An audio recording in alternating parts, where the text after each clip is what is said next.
Welcome to First Christian Church's Adult Fellowship Bible Study. We continue our study of Acts, and today we move into chapter 12. Scholars teach that as we read this, realize Luke has started, or shifted, I should say, back to Jerusalem, whereas the previous chapter was in Antioch. And he just kind of drops this story into his narrative with that opening phrase relative to time. Time means, as we learned from last week's lesson, that Christianity had been established among the Gentiles in Antioch of Syria, and probably that region. But now he is back in Jerusalem with his storyline.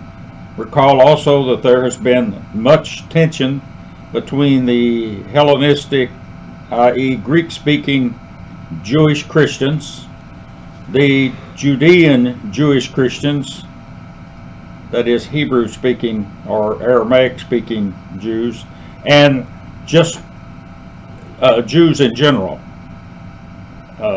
especially around the Second Temple. And all this has been going on during this early development of Christianity as it spreads. Historians teach these developments were most resisted in Jerusalem, that is, the developments around Christianity, among the Jewish temple leadership, and are also, we have to appreciate that the leadership that Rome allows in the temple is that political leadership is accountable to the political aspects of Rome. So scholars teach the main lesson in today's reading is about government and the population of Jerusalem suppressing the Christian movement, and they are stopped by divine action. But the historians, what we refer to as normal historians, will say the accounts that are in here cannot be supported that's in Acts in this chapter by outside sources. The only source we have directly to this, really, other than just a little bit that we'll mention later, is what's in the New Testament. So let's read Acts 12, start in chapter 12, and we'll read the first 23 verses. We'll save those last two verses as an intro to the next lesson. After that, King Herod laid violent hands upon some who belonged to the church. He had James, the brother of John, killed with a sword. After he saw that it pleased the Jews, he proceeded to arrest Peter also. This was during the festival of unleavened bread. When he had seized him, he put him in prison and handed him over to 4 squads of soldiers to guard him, intending to bring him out to the people after Passover. While Peter was kept in prison, the church prayed fervently to God for him. The very night before Herod was going to bring him out, Peter, bound with 2 chains, was sleeping between 2 soldiers, while guards in front of the door were keeping watch over the prison. Suddenly an angel of the Lord appeared, and a light shone in the cell. He tapped Peter on the side and woke him, saying, "Get up quickly," and the chains fell off his wrists. The angel said to him, "Fasten your belt, put on your sandals." He did so. Then he said to him, "Wrap your cloak around you and follow me." Peter went out and followed him. He did not realize that what was happening with the angel's help was real. He thought he was seeing a vision. After they had passed the first and second guard, they came before the iron gate leading into the city. It opened for them of its own accord, and they went outside and walked along a lane, when suddenly an angel left him. Then Peter came to himself and said, Now I am sure that the Lord has sent his angel and rescued me from the hands of Herod, and from all that the Jewish people were expecting. As soon as he realized this, he went to the house of Mary, the mother of John, whose other name was Mark, where many had gathered and were praying. When he knocked at the outer gate, a maid named Rhoda came to answer. On recognizing Peter's voice, she was so overjoyed that instead of opening the gate, she ran in and announced that Peter was standing at the gate. They said to her, You are out of your mind. But she insisted that it was so. They said, It is his angel. Meanwhile, Peter continued knocking, and when they opened the gate, they saw him and were amazed. He motioned to them with his hand to be silent, and described for them how the Lord had brought him out of the prison.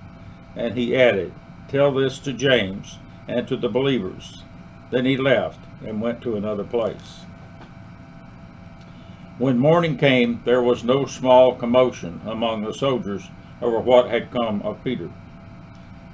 When Herod had searched for him and could not find him, he examined the guards and ordered them to be put to death. Then he went down from Judah to Caesarea and stayed there.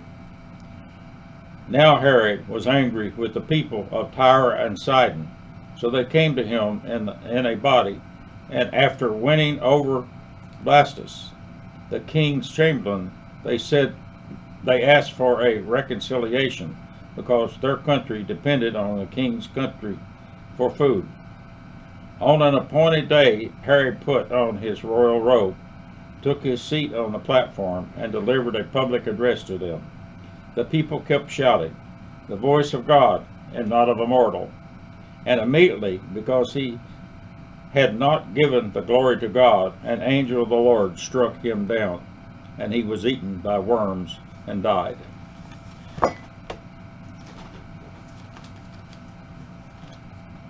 We must first understand who this King Herod is in this story.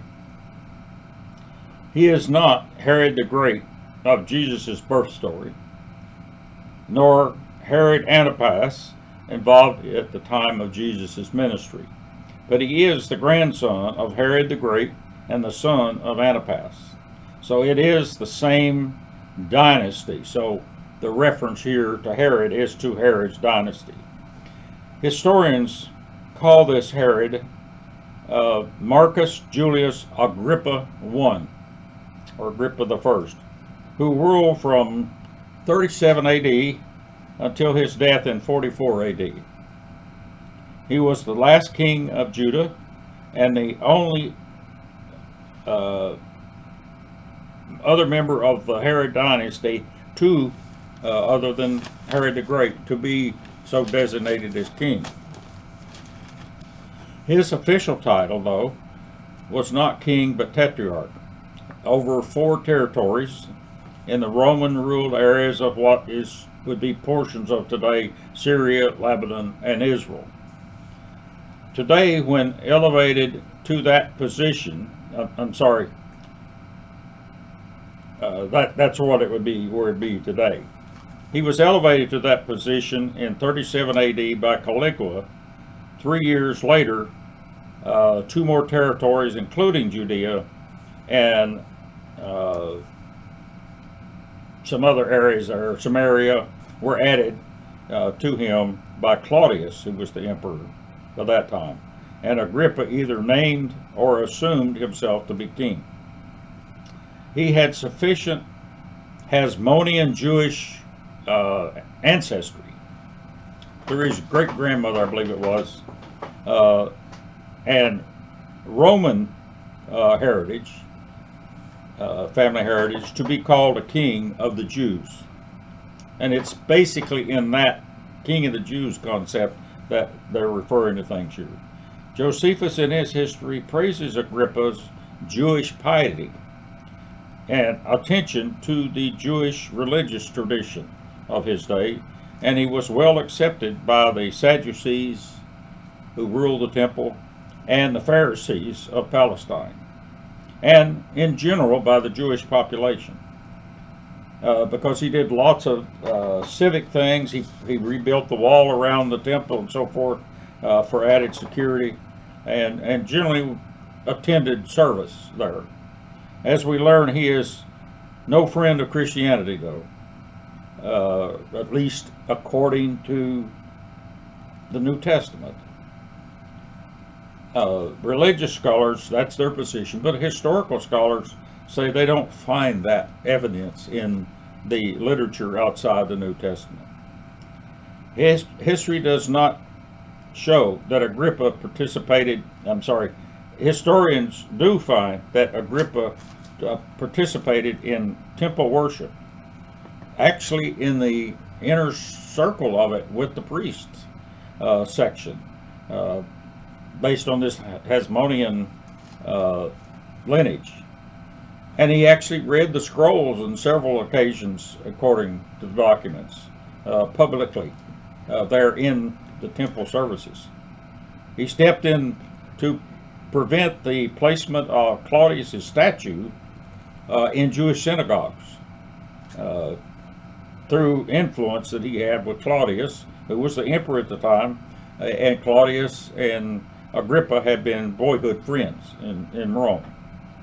He prevented the abomination, in other words, to the Jews, he prevented the abomination that was about to occur, that had been similar to the abomination that occurred under Assyrian rule, when he prevented this statue of what the Gentiles at the time considered God, their emperor, from being placed in the temple and the synagogues in general. He was well accepted by the Jewish population, historians note, for both his public works projects in Judea and his active involvement in the temple religion. That historians agree with. So we're dealing with somebody here who clearly is liked by the general Jewish population. There has not been data found, though, to support that Agrippa strongly persecuted the church, except for what's here in Acts.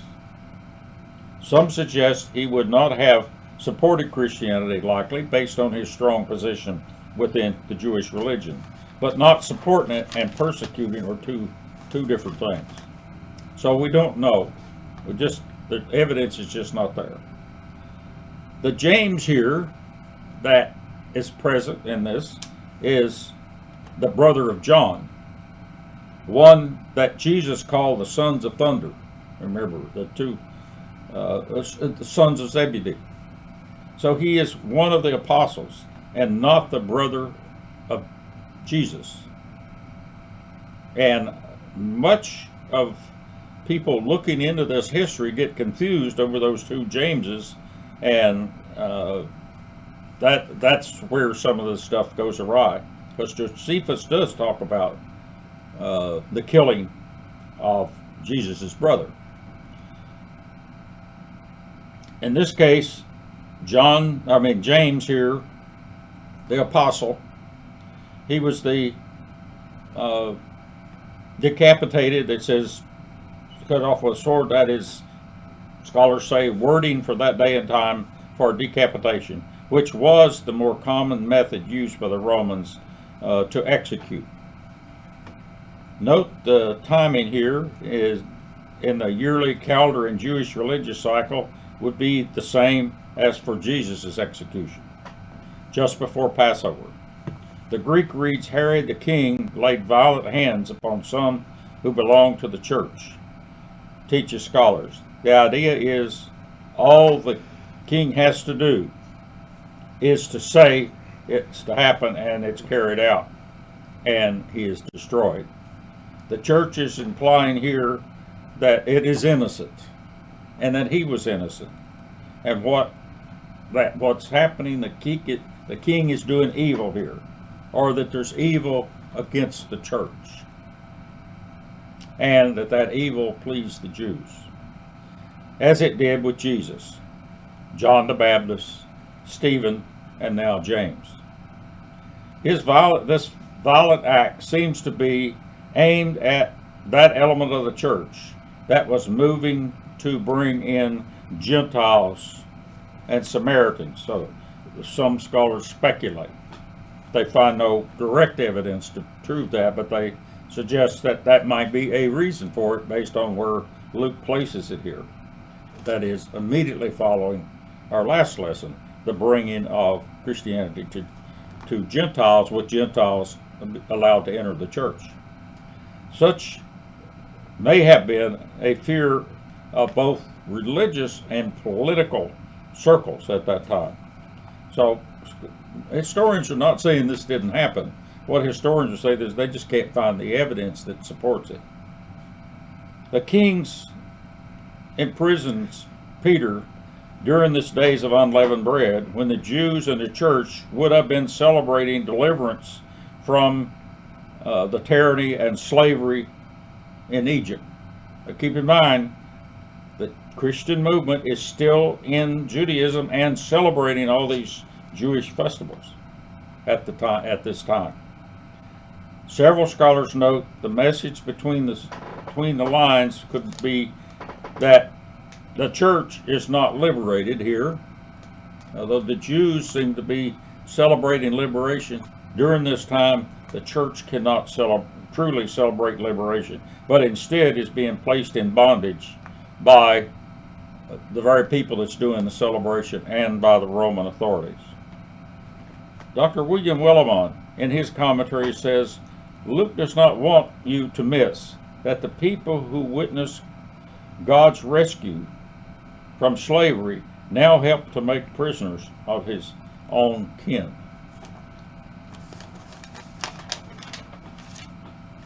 And when did they do it? During the very feast of liberation from slavery. Dr. Carl Holliday, in his commentary, suggests that another point from Josephus' writings is sort of brought out here in verses 6 through 10, that Agrippa, prior to being appointed by Caligula as the tetrarch, had been imprisoned by Tiberius, Emperor Tiberius, from roughly 14 to 37 AD. In other words, immediately before Caligula promotes him. He had Agrippa in double chains, the same method that's used to hold Peter, this double chain technique. And when Agrippa was made tetrarch, he was presented with a set of double golden chains, which Agrippa had displayed at the temple as a reminder that great people may crash for a while, but God will uplift them. Dr. Robert Wall teaches that these stories of rescue operations that we're in here in Acts, that Luke seems to use them in a way that sort of pits evil forces against good, and that good prevails if there is divine intervention, as there was here, but evil prevails when there is not divine intervention.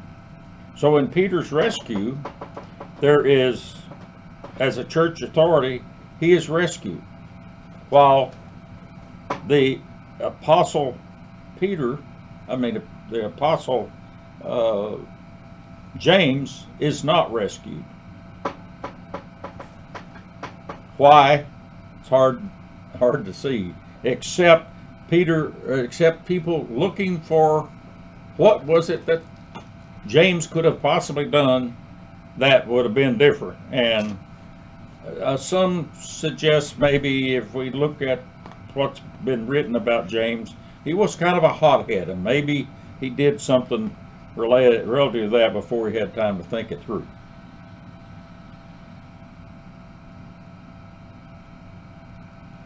Some people also point out, this is kind of a stretch from my standpoint, for me anyway, but some people do point out that part of what's going on here is to elevate Peter to more of a prophet status relative to the prophetic aspects that Jesus also had. Some scholars add that this happened in the same Jewish holy season. Makes for some continuity there, but that, to me, that's a big stretch. Some point out what the other believers are doing, gathered in one believer's house for prayer, is case in point of what Christians should be doing. They should be praying when they have trouble.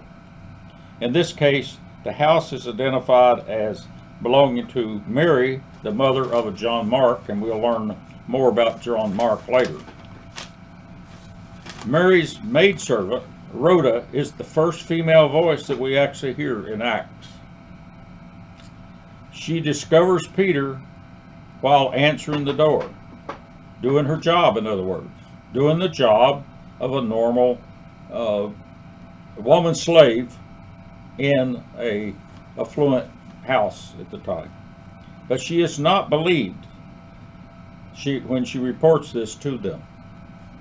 Again, typical of society at that day and time, social scholars say. Notice she does not open the gate, though she recognizes who is at the gate. When answering why, many social scholars today say because that was a man's job in that day and time.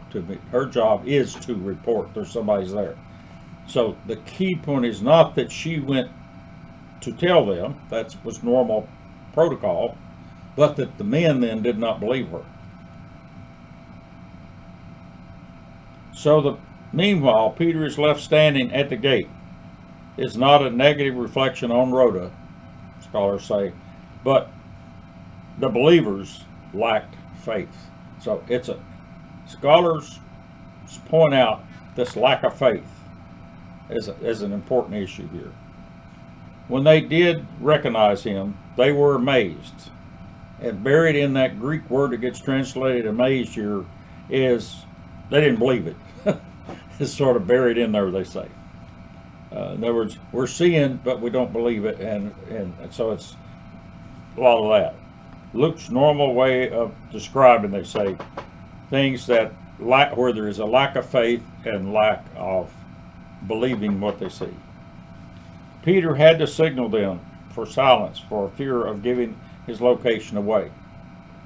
Then ordering them to tell this to James. Now we've got another James in the story. Who is that James?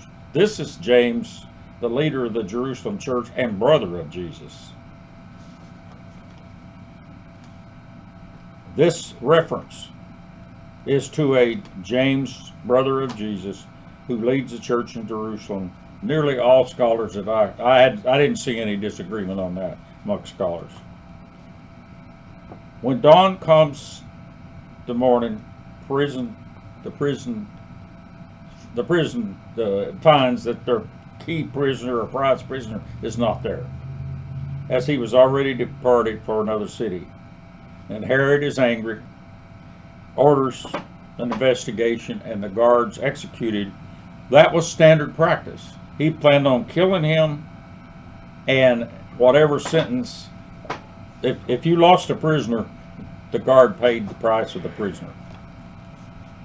Starting in verse 20, with Tyre and Sidon people there, Luke is usually picking up the story from back in chapter 8, many scholars say, with Philip, when the Hellenistic Jewish Christians were dispersed from Jerusalem church. He teaches, Dr. Wall here, for example, teaches they have extended Philip's Samaria ministry and Peter's Caesarea ministry work now into Antioch, which is Syria. This seems to have upset Agrippa, maybe. It's the best idea scholars have.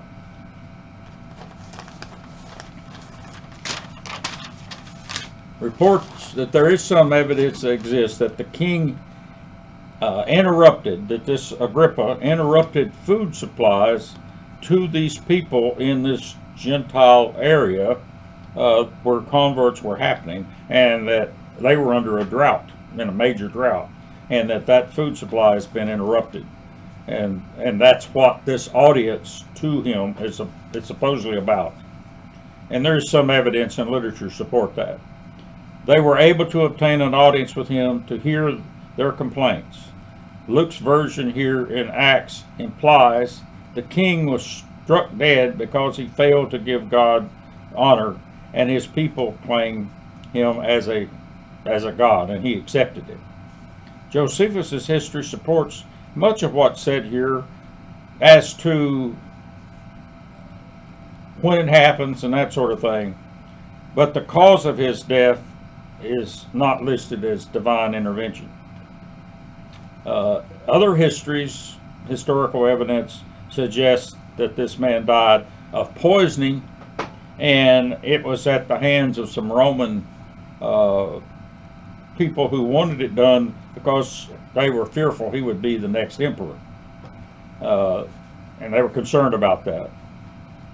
There are several historians. So he died here in 44 AD. Cause of death is not known. This implies, of course, that he died instantly. The historical record clearly shows that he had pain in his stomach, at least that's what's reported, and it was 5 days later in another city when he dies.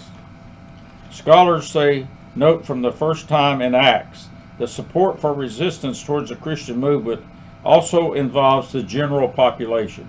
Up to this point in time, the general Jewish population does not seem to be specifically involved. It's been primarily the Sadducees and that immediate temple cult. The Jewish people are also upset here with Agrippa, a practicing Jew, for accepting the Gentiles claiming him to be God. And so buried in this, without much being said, indicates that God struck him dead because he did not correct the people and deny that he was God. And so buried in this idea here, without bringing it out too much, is this idea that the Jews are going to reject the fact that there is any God other than the one God. Not much said, but this is the way Luke is leaving that idea, note several theological scholars. And over time, we'll see that plays a major issue in the separation of Christianity from Judaism. I hope this gives you some idea, at least, of how some of the lead scholars look at what's going on here in this chapter, and we will hope to see you next week.